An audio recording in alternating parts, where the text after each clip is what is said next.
केला बेचने वाली चुड़ैल।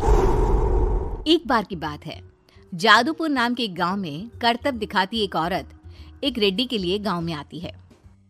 आइए आइए मेहरबान कदरदान, खाइए रोहड़ा के ताजे ताजे केले। कभी खाए नहीं होंगे ऐसे केले, पीले पीले केले खाइए। ये कहकर रोहड़ा हाथों में 4 केले लिए उन्हें सर्कल में जोर जोर से हवा में उछालती हुई करतब दिखाती है, जिसे देखकर आसपास के सारे बच्चे अपने अपने मम्मी पापा से उस औरत के पास जाने की जिद करने लग जाते हैं। पापा, ऐसा तो सर्कस में बॉल से होता है ना, ये आंटी तो केले से कर रही है। चलिए ना पापा, देखते हैं। रोहड़ा एक पतली सी तार पर चलती हुई केलों से करतब दिखाती है। आते जाते सभी लोग बाहर रुककर उसके करतब देखते हैं और वाह वाही करते नहीं थकते। जैसे ही एक आदमी पास आकर उसे पैसे देने लग जाता है, तब वो कहती है, अरे नहीं नहीं साहब, मैं करतब तो बच्चों के मन को बहलाने के लिए करती हूँ। धंधा तो मेरा केले का है। पीछे देखो मेरी रेड्डी, जो भी मेरे केले खाएगा मेरी तरह चुस्त दुरुस्त और तंदुरुस्त हो जाएगा। पता चलता है क्या कि मेरी उम्र 55 की है। अरे पर ऐसे ठंड के मौसम में कोई केला क्यों खाएगा? ये ऐसे वैसे केले नहीं है साहब, ये शरीर में गर्मी देते हैं। ठंड को दूर भगाए जो भी रोहिणा के केले खाए। पापा, अगर मुझे केले नहीं मिले तो मैं घर नहीं जाऊंगी। तभी उसके पापा कहते हैं कि बेटा, केले ठंड में कभी गर्मी नहीं देते। ये सब कहने की बातें हैं, सामान बेचने का तरीका है इनका। पर पिंकी नहीं मानती।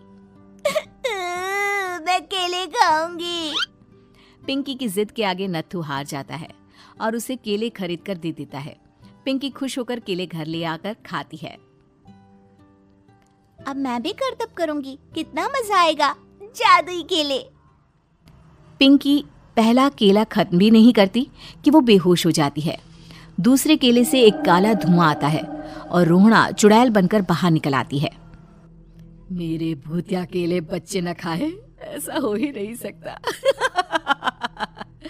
जादूपुर वालों, कब तक बचोगे? आ गई हूं मैं रोहड़ा, जिसका कोई नहीं कर सकता सामना।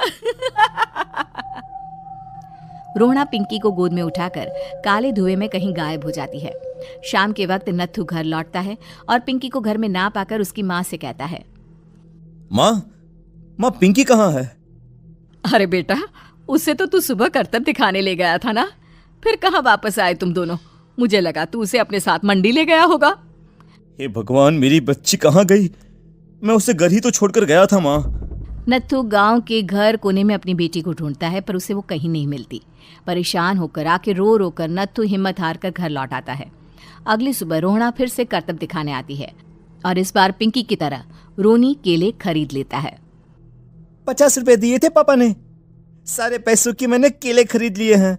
अब मैं भी आंटी की तरह ही करतबबाज बन जाऊंगा। यही सोचते हुए रोनी केले खाता है और पहला अकेला केला आधा खत्म भी नहीं करता कि चुड़ैल उसके सामने आ जाती है। मेरे साथ चलने का समय आ गया है रोनी। ये तो बस शुरुआत है। अब इस गांव के सारे बच्चे धीरे धीरे मेरे कब्जे में होंगे, एक बच्चा भी नहीं बचेगा। ये कहकर रोना रोनी को गोद में लेकर काले धुएं में अदृश्य हो जाती है। इसके बाद हर रोज गांव में से कोई ना कोई बच्चा गायब होता, पर ऐसा क्यों हो रहा है किसी को भी समझ में नहीं आ पा रहा था। रोज की तरह अपनी बेटी पिंकी की तलाश में नत्थू गांव के एक तालाब के पास बैठा रो रहा था। कहाँ गई मेरी पिंकी? शकुंतला के जाने के बाद एक वही तो मेरा सहारा थी। अरे उसकी आत्मा कोस रही होगी मुझे कि मैं अपनी बच्ची को संभाल भी नहीं पाया। नत्थू ये कहता हुआ रो ही रहा था कि तभी तालाब में से उसे शकुंतला की आवाज सुनाई देती है। कहाँ थी तुम शकुंतला? हमारी बच्ची और सारे गायब हुए बच्चे रोहड़ा के कब्जे में हैं। वो बच्चों को जो केले देती है उससे बच्चे बेहोश हो जाते हैं और उसके कब्जे में आ जाते हैं और वो उन्हें ले जाकर काली दुनिया में ले जाती है। पर वो ऐसा क्यों कर रही है? ये मैं नहीं जानती, पर उस दुनिया का रास्ता मैं आपको बता सकती हूँ। जहाँ ये नदी खत्म होती है वहाँ एक केले का पेड़ है, उसके नीचे एक दरवाजा है, वहीं से रास्ता जाता है उस दुनिया का। ये कहकर शकुंतला की आत्मा गायब हो जाती है। गांव के सभी लोग झुंड बनाकर उसी रास्ते से काली दुनिया में चले जाते हैं और वहां देखते हैं कि सारे बच्चे वहां काम कर रहे थे। पापा मुझे ले चलो यहाँ से। पापा पापा। सभी बच्चे अपने मम्मी पापा से लिपट जाते हैं। तो तुम लोग यहाँ तक आ गए? क्यों हमारे बच्चों को पकड़ लिया तूने? तुझे शिकार ही बनाना है तो ले, हम सब आ गए हैं, हमें खा ले। नहीं, मुझे बच्चे चाहिए। मेरे बच्चे के बदले तुम लोगों के बच्चे। क्या मतलब?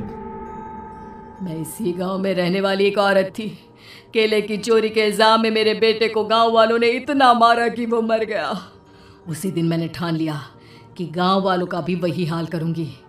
कुछ दिन बाद बेटे के चले जाने के दुख में मैं भी मर गई और मेरी भटकती आत्मा एक चुड़ैल बन गई। और फिर मैंने बदला लिया तुम सबके बच्चे छीनकर। बर्दाश्त नहीं कर पाए ना, सोचो मुझ पर क्या बीती होगी। हमें माफ कर दो रोना।